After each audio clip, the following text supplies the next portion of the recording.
I was diagnosed with PANDAS when I was 10. I was hearing voices, I was seeing things, and I remember being brought to the nurses that same day and my mom coming to pick me up, and she was terrified because I literally was a different child. I mean, it was night and day within 12 hours. And then what came after that was a very long journey of exploration and trying to figure out what was wrong. And my parents were really my biggest advocates in that, and researching God knows how many hours on the internet, just scouring, trying to find something that was, trying to understand what was going on with me. And I was so young, I didn't really understand what was happening with me. I wasn't able to attend school. I had a lot of different tics, a lot of different really, really, really severe intrusive thoughts. It was honestly just hard to function. I struggled to read and write. And after a few months of multiple misdiagnoses and trips to various hospitals and providers, it was actually like a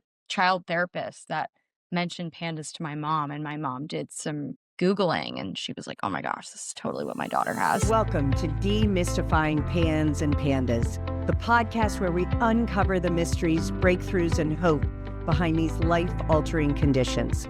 I'm Dr. Nancy O'Hara, a board-certified pediatrician, educator, and advocate with over 3 decades of experience helping children and families navigate the challenges of neurodevelopmental and neuropsychiatric conditions, especially PANS and PANDAS. These disorders can feel overwhelming, but here we'll break down the science, explore transformative treatments, and share stories of resilience and recovery. If you've ever wondered what's possible for your child or how to find answers, this is the place to start. Let's dive in. Hi, everybody. It's Dr. Nancy O'Hara, and we're here for another episode of Demystifying PANS PANDAS. And you guys know I've had a lot of experts in the field on, like Sue Sweeto, Scott Antoine, Sharon Hausman-Cohen, a lot of wonderful naturopaths like Lindsay Wells, Mariah Hinchy, Jill Krista, some therapists and psychiatrists like Shannon Delaney and Rosalie Greenberg and Eileen Devine. But I haven't really had somebody on that's lived this journey. I've told you my story, but I haven't talked to anybody else. And I want to introduce you to Izzy. As many of you know, I was at the PANDAS Look Walk in Boston. And if you weren't there during PANDAS Awareness Week, think about it next year. I'll try to be better at getting a bigger team up there.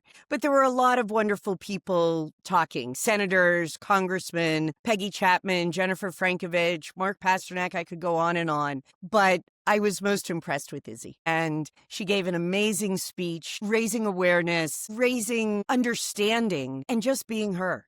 And I've known Izzy for several years, and I am honored that she agreed to be on this podcast and tell her story. So, Izzy, thank you. Thank you, Dr. O'Hara. I appreciate those kind words. Thank you so much. Yeah, and yours was a very difficult journey. Yeah. A very difficult one. And let's just start at the beginning. How did it begin for you? Yeah, it was quite the beginning. So I was diagnosed with PANDAS when I was 10, and I recall this was back in 2010. So, very unheard of. And I recall driving with my family along the marsh. I grew up on the East Coast in Massachusetts, and I just remember this wave of anxiety coming over me. And I woke up the next day a completely different child. I was hearing voices, I was seeing things, and I remember being brought to the nurses that same day and my mom coming to pick me up, and she was terrified because I literally was a different child. I mean, it was night and day within 12 hours. So it was pretty terrifying. And then what came after that was a very long journey of exploration and trying to figure out what was wrong. And my parents were really my biggest advocates in that, and researching. My mom would spend God knows how many hours on the internet just scouring, trying to find something that was, trying to understand what was going on with me. And I was so young, I didn't really understand what was happening with me. All I knew is that I felt different. I wasn't able to attend school. I had a really hard time communicating with other people. I had a lot of different tics, a lot of different really, really, really severe intrusive thoughts. So it was honestly just hard to function. I struggled to read and write. And after a few months of multiple misdiagnoses and trips to various hospitals and providers, it was actually like a child therapist that mentioned pandas to my mom, and my mom did some Googling and she was like, "Oh my gosh, this is totally what my daughter has." And then what came after that was a very intense journey of trying to figure this diagnosis out. And, at the time I was one of very few who were officially diagnosed with pandas. I think like one of like 5 or 6 that I knew kids. So it was just really hard. It was hard for it to be taken seriously in the medical community, which is why I really appreciate providers like you, spreading awareness. It's very important. And it was just difficult. I felt so lonely. And I really just felt like my body did not belong to me and I was inhabiting something that wasn't meant for me. And that was incredibly difficult. It gives me chills to see you today and know, the beginnings of that journey. Yeah. We didn't meet till several years after your journey Yeah. began, but so many of the kids that I talk to almost identify that part of them as a different person. Yeah. They may name it cheeky or because you feel, like you said, almost out of body. Wasn't you. And that as a 10-year-old, that is just so scary and so undefinable. And yeah, thank God for your mom, both your parents. Don't want Yeah. to leave your dad out of it, but Yeah. and so what of all of the stuff do Mhm. you think was the most difficult aspect for Oh my you, first of all? That's a great question. I feel like there are a few things. I think for me, the most difficult was the loneliness. I felt so alone and scared. And, when this began, I was 10. So I have to remind myself that sometimes when I reflect back or I'm having hard days, it's like I've come a really long way.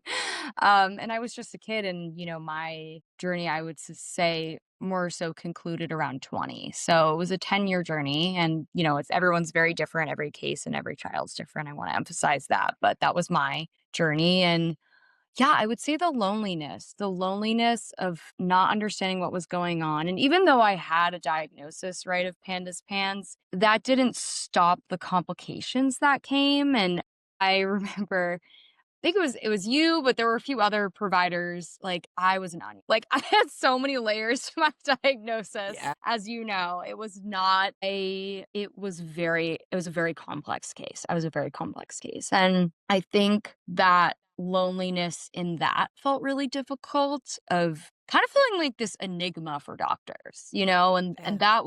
that felt very isolating. I would just hear other kids. I mean, thank goodness, being able to take antibiotics and really feel that difference. And in many ways, I was that, but in most ways, I was not. It was a very long journey. And it's not to negate anyone else's experience, but that was my experience. I think feeling isolated not only in my own journey, but within the pandas community, and just feeling like, traveling everywhere. Again, my parents, especially my mom. My mom was my biggest advocate in that. She was the Thelma to my Louise, as we say. Yeah. Yeah, I would say the isolation. I would say grief. That is one that I don't feel is talked about enough at least for me, that I really had to come to terms with, processing all of this trauma, because that's what it was, years later, is the grief I had for my childhood. I Yeah. really grieved what I felt I had lost. And that was, not being able to attend school, missing sleepovers. And those were just the ones that felt big in the moment. But, there were bigger ones. I mean, my junior year of high school, I missed 3 months of school. That was incredibly difficult. There was a period of time in college where I missed school. So there were a lot of different points that I just was grieving different aspects of like my childhood through my adolescence and young adulthood. And that was difficult. I think comparison was something I really got stuck in, especially growing up and seeing all these people, my age going to do sports or um, being able to travel. Traveling was really difficult for me. And just feeling like physically okay. Yeah. I had a lot of severe neurological symptoms, but the physical aspect, I mean, there was a time at my junior year when I missed 3 months of school, like I mentioned, and I couldn't read or write, and so I just would sit in my room because I literally couldn't do anything because my headaches were so severe, and I was getting a lot of IVs, and so I would say that, and then I would say lastly is something that was difficult that I found was over identifying with my panda self. I think Hmm. that was something that I have looked back on now that I'm more, out of it. I really struggled with that as I was healing from it. Was being Huh. so used to chaos and my body wreaking havoc on me and my mind that without it, I like really didn't know who I was, or at least I felt like that. I was like, oh my gosh, like who am I without this really complex diagnosis? Who am I without, being in fight or flight virtually my whole life? Like, who am I without all these different aspects? And I think what I've learned, especially the past few years, is like, I am so much more than that diagnosis and what I have endured in my life. And that has been the greatest gift, coming out of that. Yeah. Yeah. That's pretty profound. That's amazing. And I think, I know this doesn't even hit the tip of the iceberg, but I think it is important for families and parents to to sort of say the "I get it." I mean, like trying to diminish it or tell a child you don't feel that, Mhm. or just suck it up, kid. It'll feel better when it stops hurting. Like all of those things that we as parents, in making ourselves try to feel better, don't do you as a little child any good. And I remind parents all the time, even when you don't get it, saying I get it and go finding somebody else that you can have a cup of tea or a glass of wine with, but letting your kid know you're in your court. And as a doctor, as a provider, I think that's really important. I know it doesn't touch the loneliness and the isolation, but, Yeah. and as a friend, I mean, it's important to do that for your friends. And the Pandas Youth Alliance does that for a lot of Mhm. kids. So I think that's really important. And then the piece you said about, like, that really hit me is I'm not just pandas. Who am I without this diagnosis? And it is a part of you, and a pretty Absolutely. big part for how much you suffered. Yeah. But still, it is just a part. It is not you. Yeah. And it's interesting thinking about kids whose families never really talked about the diagnosis. Like, you Mhm. can do this, how do you feel about that? Do you feel that knowing from the beginning what this was called was to your advantage? Mm. Or, and I know again, everybody's different, but I just wonder from your perspective. Yeah, that's a great question. I would say it was absolutely helpful, to know from relatively the beginning after a few months. But it was also difficult at the time because there weren't that many of us, and now it's, thank goodness, it's so much different thanks to providers like you and organizations like the Look Foundation and other, PANS Pandas Alliance.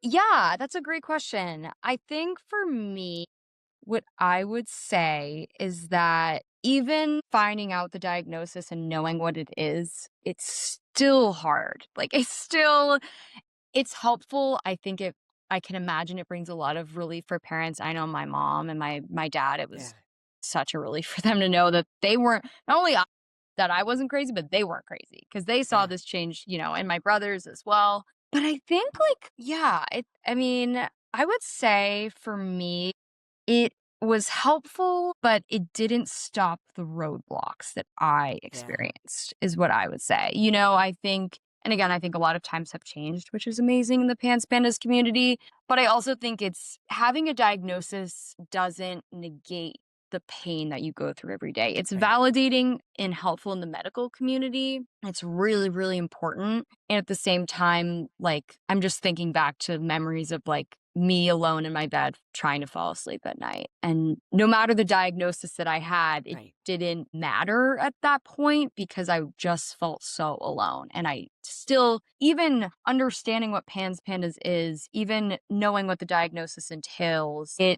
it's so hard to live. It's so hard to live as the, or the young adult or the adolescent. It's so hard to live as like the family and loved ones. Like it's a name, but the actual experience is so much more. It's so Yeah. much more complex and dark than I Yeah. think a lot of people know or can even put into words. And there's hope too, like I think a lot of the beautiful things have come out of my diagnosis, one being a profound understanding of myself. That is one that I say has been a very wonderful gift. Hopefully that answered that question. Yeah, no, it did. And I think that's those profound aspects are also really important Yes. because I think, what came through in your speech and what comes through just through your pores is that you really do know yourself now. That you really have had to be introspective and do the hard work. I also think people should know that you had multiple triggers. I mean, there are some kids Yes. that get strep-induced pandas, get treated appropriately right away, and that's it. Yeah. And poof, it's Which is gone, great. Like there's which is wonderful. wonderful, wonderful. I love Right. hearing those stories. That's Exactly. awesome. Exactly. But then Yeah. there are other people that Yeah. deal with tick-borne diseases Yeah. and multiple triggers Yes. and multiple severity of their Yeah. immune dysregulation. And Yeah. and that was you. Were there any other beautiful aspects of your journey? Oh, that's a great question. I appreciate that question. I think one for me is knowing I have the inner resilience to get through pretty much anything at this point. I would Yeah. say, and I think what this diagnosis, amongst other things, did for me was it humbled me in the best way. It humbled Mm. me to life and viewing life as such a gift and having gratitude for every single day. And I also wanna say it took me a really long time to get here and speak like this. Like, I'm just thinking back to, like, my teenage self, and I was just so angry at the world. I was so angry, and rightfully so, you Right. know? I also think that's important to validate, like, it's okay to be angry. Like, it's okay to be Yeah. angry at the world, angry at your body, even though it's not your fault, angry at your mind. That was really important and to really, like, validate that experience, but I think, yeah, I think coming out of it now and speaking about it now, I would say my resilience and my ability to withstand really difficult things because of what I've survived in my life. And for that, I feel incredibly grateful. I feel like many people who suffer, different traumas in life, I feel that I have a really helpful perspective in how I want to live my life. For Yeah. a really long time, I was so accustomed to chaos. I mean, most of my life, I would say. And I think I've finally gotten to the point the past like 2 or 3 years where I've really come to want a peaceful life. And I never thought I'd get there. I never thought I'd get there, nor did I ever think I'd want it, which is Yeah, I another never thing. thought you'd want it. I think that's the I thing is, remember many yeah, conversations of yeah, the ping-ponging of chaos yes. and just, the grounding that I hoped would come, and just to see it now is just so beautiful. Thank you. So Yeah, beautiful. you've definitely witnessed you and Dr. Lindsay Wallace have witnessed a lot of ping-ponging for me, and I think it speaks to that what I went through throughout my life is just that it not even always felt like there was a constant stream of chaos, Yeah. throughout my life from a very young age. So I think now that I'm finally here and my resilience has brought me here and I've worked really hard to get where I am, not Yeah. only like help with, healing from PANS and PANDAS and what that has looked like on like a medical and neurological level, but the work I've done in therapy has been like I think the biggest shift for me combined with everything else. But I've worked really, really hard to get where I am. And I think my resilience has brought me there. And now I'm actually starting to be comfortable with a peaceful life, which is super new to me, but it's a wonderful thing. That's amazing. And and the people that are listening and watching know how much I am a believer in therapy. Like, Yeah. I will kick people out if they're not doing therapy. And if you're listening and you have a little kid who can't do therapy yet, or a kid that is so severely affected, you as a parent doing the therapy, it's so important. And it also brings up for me, Izzy, something that a lot of people deal with is all the trauma, not just from this disease, but other trauma that either comes out of it or that was part of it. Yeah. Can you speak to a little bit of the link between those and Yes. how that was for you? Yeah, I appreciate that question because I feel like it's not something that's not talked about, but I think for me, that is one of my biggest passions if, talking about this. I had early childhood trauma, and I think that was a big aspect of how severe my illness got in my PANS diagnosis, and I would say that was difficult. It was difficult to have multiple traumas not only occur at the time of PANDAS, but before and after. And I think a lot of it was because of what happened in PANDAS. I don't know how detail I should go, but, I had a lot of very traumatic moments happen in that 10-year period when I was sick. And, some of them were medical, just really scary medical moments. Some of them were neurological.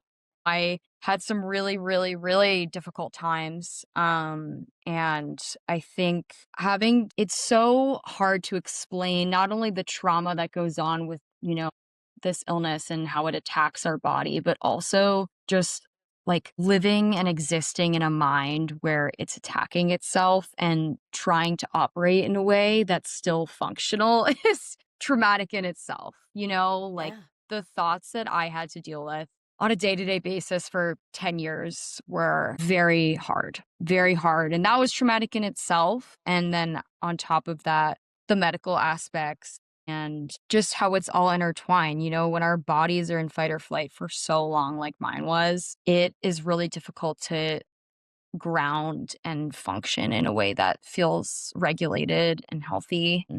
And I think it is so important. Again, I'm going to emphasize therapy just like you did. Like therapy and having access to it is also something that's really difficult right now. Accessibility, Yeah.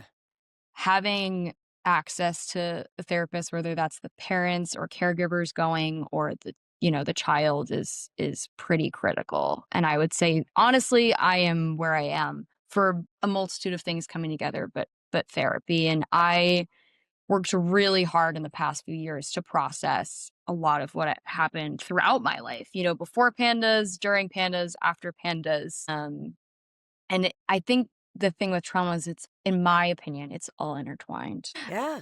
That is what I've learned, especially with my own journey, that, all of those combined really is what made my illness, in my opinion, so severe, in addition to, the multitude of triggers and diagnoses that I had with tick-borne illnesses and strep.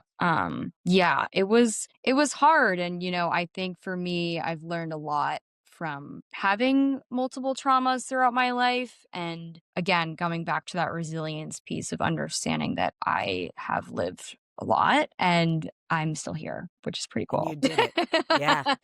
Yeah. That's pretty cool. And I get excited. exactly. And it reminds me of a few other things. First of all, that does take a village. Yes. That, it's not, no matter what the diagnosis, especially what gets me is when we find tick-borne disease or something, and somebody's like, just put antibiotics on it.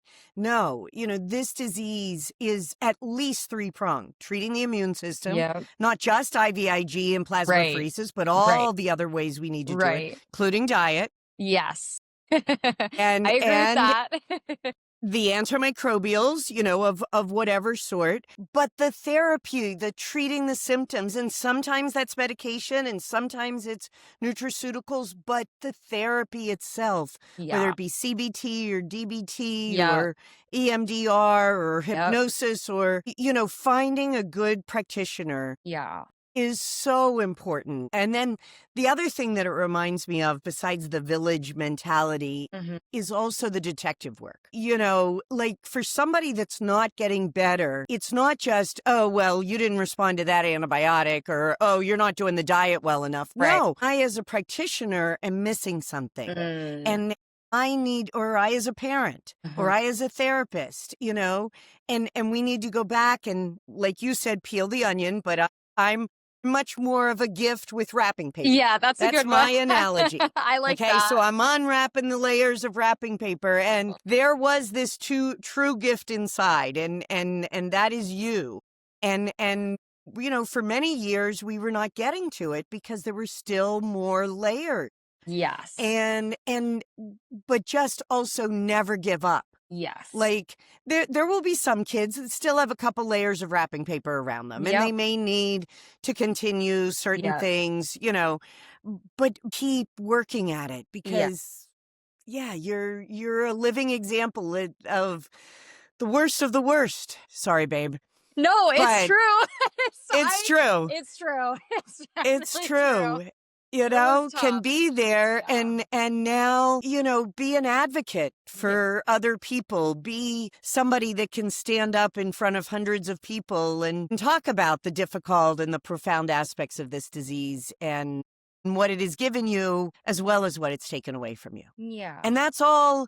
I mean, it's not okay, but it is okay. Yes, You know? exactly. I totally agree with you. I think it's like, it's not okay because it shouldn't happen to anyone, but it is okay because I think there's a level of acceptance that I've come to in my life that I hope every caregiver, parent, child, adolescent, young adult can experience is acceptance of what my life has been.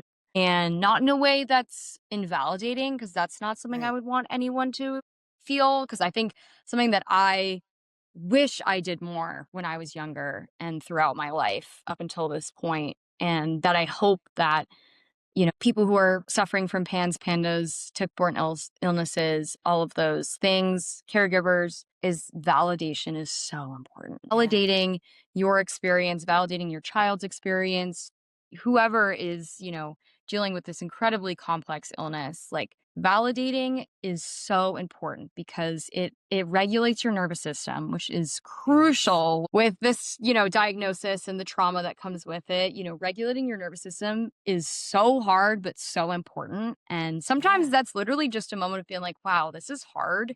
And it's okay to say that it's hard because Yeah. I feel like I've given that gift to myself in the past few years, is really just being like, wow, that was really hard. And it's okay that it was hard. And I'm here, and Yeah. that's pretty awesome too, So it's kind of a lot of truths existing at once. Yeah. And I also think validating all the feelings, Yes. validating the anger, validating the grief, validating the humor and the ridiculousness at times, but not getting mired in it, Yes. like validating it, but saying, okay, we got that. Yep. We're going to put it here and we're going to get through today, or we're going to get Yes. through the next 5 minutes, or we're going to get through the next hour, Yeah. whatever it is. So it's a validating, but not getting stuck in it, because I think sometimes we do too much of that. Poor Yep. me, poor my child, everything is taken away. And that's okay to feel that Totally. way, but you still got to pick yourself up by your bootstraps. And that's something you did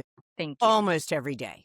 I really tried, and there were some days where I felt like I couldn't, or I felt like I wasn't capable of that, and that's where sometimes, family members or my friends, I have to, my friends also really carried me through this experience. I have incredible friendships that I feel incredibly grateful for throughout the difficulties in my life. My friendships, especially my female friendships, have really gotten me through every difficult moment in my life. But I would say, yeah, I totally agree with you. Like, I just remember there were so many times I wanted to give up. Like, so many times where I felt my body giving up. Like, I felt Yeah. my body just so weak. It felt so weak. It was so tired. I was tired. My family was tired. Everyone was tired. And I just remember there were a few moments in my life where I really had to make a decision to like stay alive and keep going. And those were some really, I remember one where I went to a treatment center and I didn't want to go. And I had I had a dark thought, and I was like, okay, either I do this or I really don't. And I woke up the next day and I walked downstairs and I told my mom, I was like, I'm going to go and do this. And that was one of those moments where I really felt like I pulled my bootstraps up and I was like, no, like I want to live. Like I want to try to find meaning in this life, even when it's shown me the worst of what life can get. So, and so how yeah, did you get through those hardest days? yeah. I mean, it was probably different things on different days. You've mentioned your friends, you've mentioned your mom, but was there anything else for you that helped you get through the hardest days? I'm gonna try not to get emotional. I just remember thinking, even when I was young, like I was like, this can't be all that my life is. Like this just can't be it.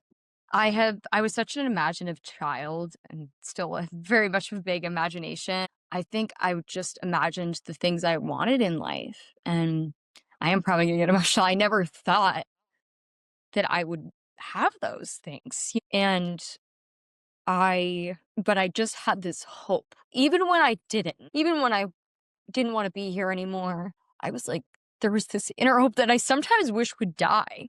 Like, I remember at times in my life, I was like, Yeah. God, like, can't my like hope to live just not be there? Because then I could just give up and not be here anymore. And I really just chose. I was like, there's got to be more than this for me. There's got to be more out there for me. And I just fought for that. I fought for the version I am now. And I feel so grateful that I'm still here and that I can look back and be like, oh, thank gosh, I just kept deciding to do another day, even when I didn't know what that day entailed. And sometimes the next day would be really hard. Yeah. Sometimes it was a harder day. Worse, exactly. Sometimes it was worse. Like I had some stuff thrown at me or stuff that I processed and I was like, oh my goodness.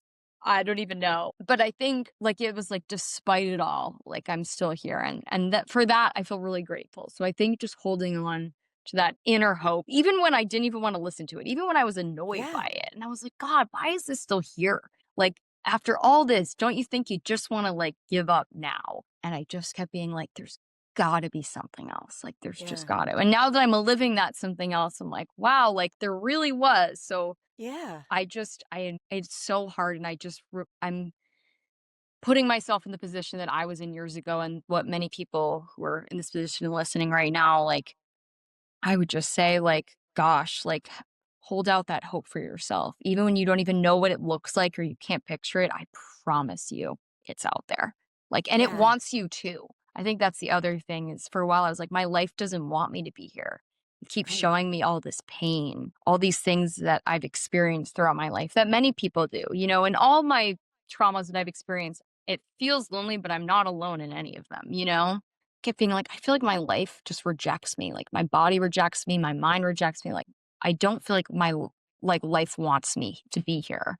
And I promise you it does. Like I felt like the destiny that I am in now and like where I've arrived to is because it wanted me to and I wanted it. And I think that want is the hope that I kept inside. Even when I didn't Yeah. feel it, it was still in there and it never died. And I kept fueling it more and more over the years. Yeah. And I can literally feel that little girl imagining, what could be, and that creativity and imagination that you always had, and being able to, in the darkest moments, there was that glimmer of light. And I got to tell you, Izzy, right now there's light shining in from the background.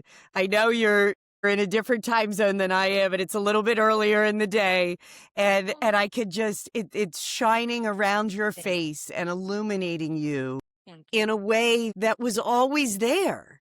That those of us who could see past the disease, past the you. trauma, past the could envision this person in you. And I think that's really important for families too, moms and dads, when you get really down, finding that glimmer of hope Yes. or that one thing in the day that you're grateful for, Yes. even if it's she didn't kill herself today, you 100%. know, I mean, there that's, were days like that, and I'm glad you brought that in because, I mean, there were days where I would be close to killing myself, and I, had a suicide attempt my junior year of college. And I think I'm pretty open about stuff like that because I think it is important yeah, because it is a very real reality with pandas is having suicidal thoughts and ideations and or self-harm. And it's not meant to be scary, but it's important to talk about because that is something I dealt with throughout my entire journey.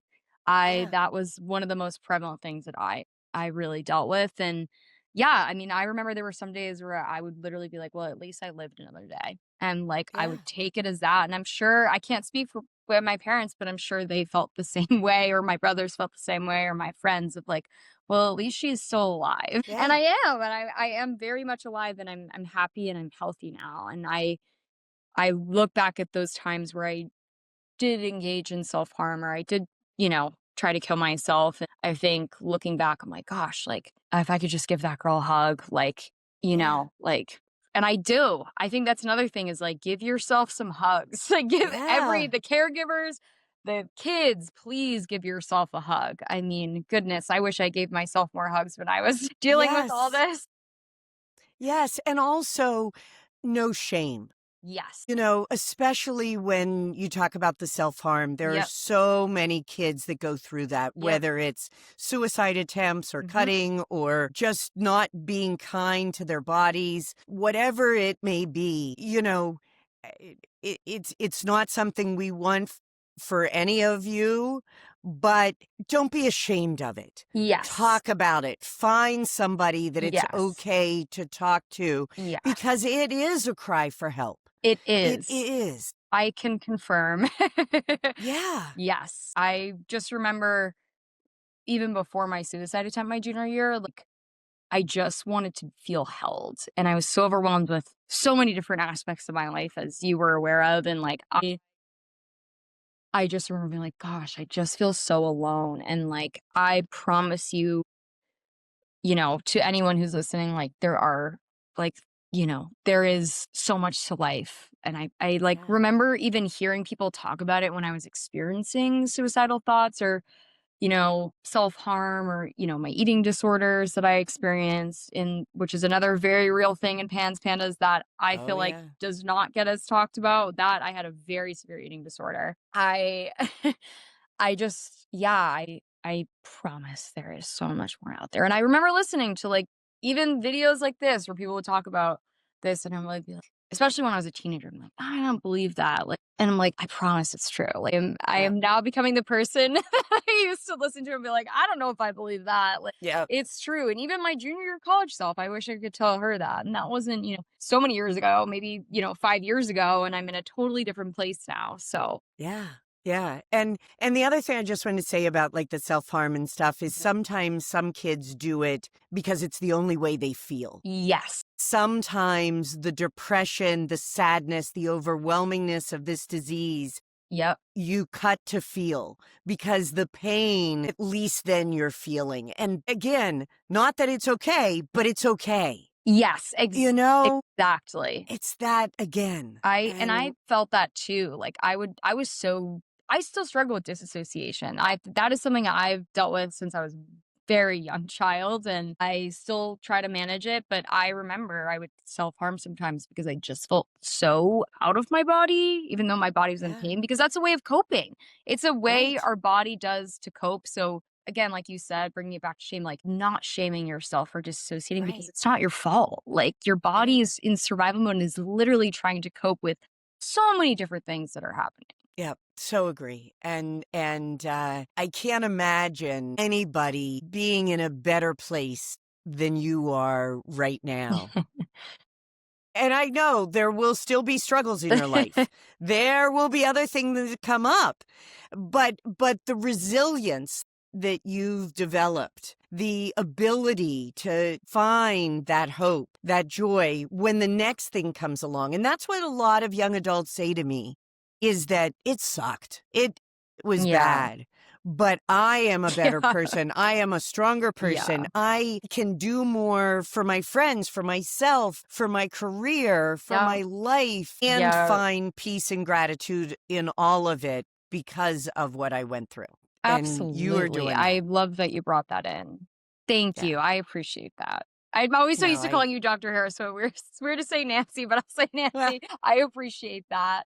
that's okay. If you're still a um, patient, I still like the Dr. O'Hara part. But you and I, yeah, you've I been just again. yes, It's Nancy yeah, now. and yeah, thanks to you and Dr. Wells, I feel that, or not, I know that you two are really two that really brought me to where I am today, and I hope you both know that, and I hope you know that because it's true. I've said that to Yeah. my mom. I'm like, yeah, like Nancy and Dr. Wells, those are the people Well, why I'm it's here, in a variety of ways. but I have to remind you that it is you.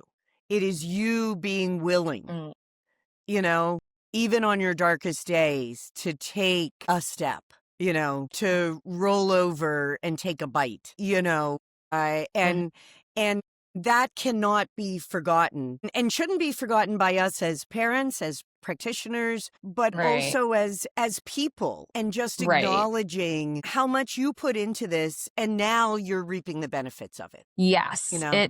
and it's not easy, it is so hard to, like encapsulate like what PANS is, the complexities of it, the complexities of trauma and what it can do to the mind and body. But it is so complicated and it is really hard. And there is hope. It's kind of like a yes and I feel like for a lot of it. Feel really grateful to be where I am, and I worked really really hard. I worked really hard in therapy. I worked really hard. I mean, I also couldn't have done this without, accessibility to providers like you, and I think that's something else I really want to emphasize Yeah. is accessibility to good therapists, good therapy, amazing providers like you is so important, and it's hard, It's hard to find that, to find good providers. And I mean, I remember when I was first diagnosed, there was virtually nobody treating PANDAS. So Yeah. to have this network expand has been such a beautiful thing to witness, and I feel so happy, even though this diagnosis is so difficult, knowing that I mean, I don't know what generation's the right word, but generation of, individuals dealing with PANS, like they have so much more at their fingertips to access, whether that's providers, great therapists, or, like villages, people like parents who Yeah. understand, other kids who understand. I didn't really have that a lot. So Right. I think that's something that I've loved to witness in this evolution of, awareness of PANS is like how much larger the community has grown because it really was not like this. So it's quite a beautiful thing to Right. see. Right. Yeah. And I think, for those of you who are listening or watching that need help, the Look Foundation is a great Yeah. group that provides scholarships and grants to people to get access, Yes. provides support groups, chats, Yeah. the ability to be heard. And for those of you who are practitioners and wanting to learn, or you also want to donate to another great Mm. organization, the Medical Academy of Pediatrics and Special Needs is really where we're training providers to understand this disease and how to treat it. And I think both of those are very near and dear to my heart. And at least one of them is very near and dear to yours. All of them, Uh, but yes, definitely the Look Foundation has a special place in my heart thanks to, yeah, so many amazing people, but my mom and my parents, my dad. I wouldn't be here without my dad's resilience and my mom's strength. I really wouldn't. And my yeah, brothers, it's really hard on the family. My brothers, I have a wonderful relationship with all members of my family, and that's pretty unbelievable with the amount we went through together as a unit, as yeah, you know. It was a lot. So I'm grateful for that, and I'm grateful for the people in my life, my amazing partner, my amazing friends, and just all the people who have shown me that there's so much more out there, that peace is possible for sure. yeah. And any last words of experience, strength, or hope you want to leave anybody going through this right now with? Oh my goodness. Well, there's so many things, but I think the one thing I would say is I saw a quote today. It was James Baldwin, and he said something like survivorship or being a survivor is like a bridge. It was Mm, something like that, and I don't know the exact quote. But he's an amazing writer, and I feel like all that I've survived in my life, all that I've survived with PANDAS, and various other traumas, has been such a bridge for me to a deeper understanding of myself, a deeper understanding of the world, and immense gratitude for every day. That is something I've found is gratitude and peace. And that's what I would say is this is a bridge. This is not going to be your whole life. Whether you are someone, struggling with PANDAS, or you're a caregiver or a family member or a friend, no, this is a bridge to a future of hope and peace. And I can promise that as someone who's went through a considerable amount to say that that is possible. And I really don't think about it a lot, which is kind of that's miraculous. amazing. Yeah, That I really. bridge is behind you, Yes. and Yes. you are thriving. Thank And you. Izzy, I so appreciate you as a person, as a spokesperson today, and as someone who is really bringing a lot of gifts into this world. And I am so glad you survived Pans and Pandas and all the trauma, and that you're thriving now. Thanks for being here. Thank you, Nancy. I appreciate it. And I'll see you all next time on Demystifying Pans Pandas. That's it for today's episode of Demystifying PANS. I hope you're walking away with insights, tools, and hope to help you and your child on this journey. If you found today's conversation valuable, be sure to subscribe so you never miss an episode. Share this podcast with anyone who might need it. It could be the lifeline they're searching for. And if you have a moment, leaving a review helps us reach even more families who deserve answers. Also, for more information, training, and community, check out our website, drohara.com, and join our annual membership. And remember, every step forward, no matter how small, brings us closer to healing and understanding. Until next time, be present, be hopeful, and we look forward to seeing you next time on Demystifying PANS.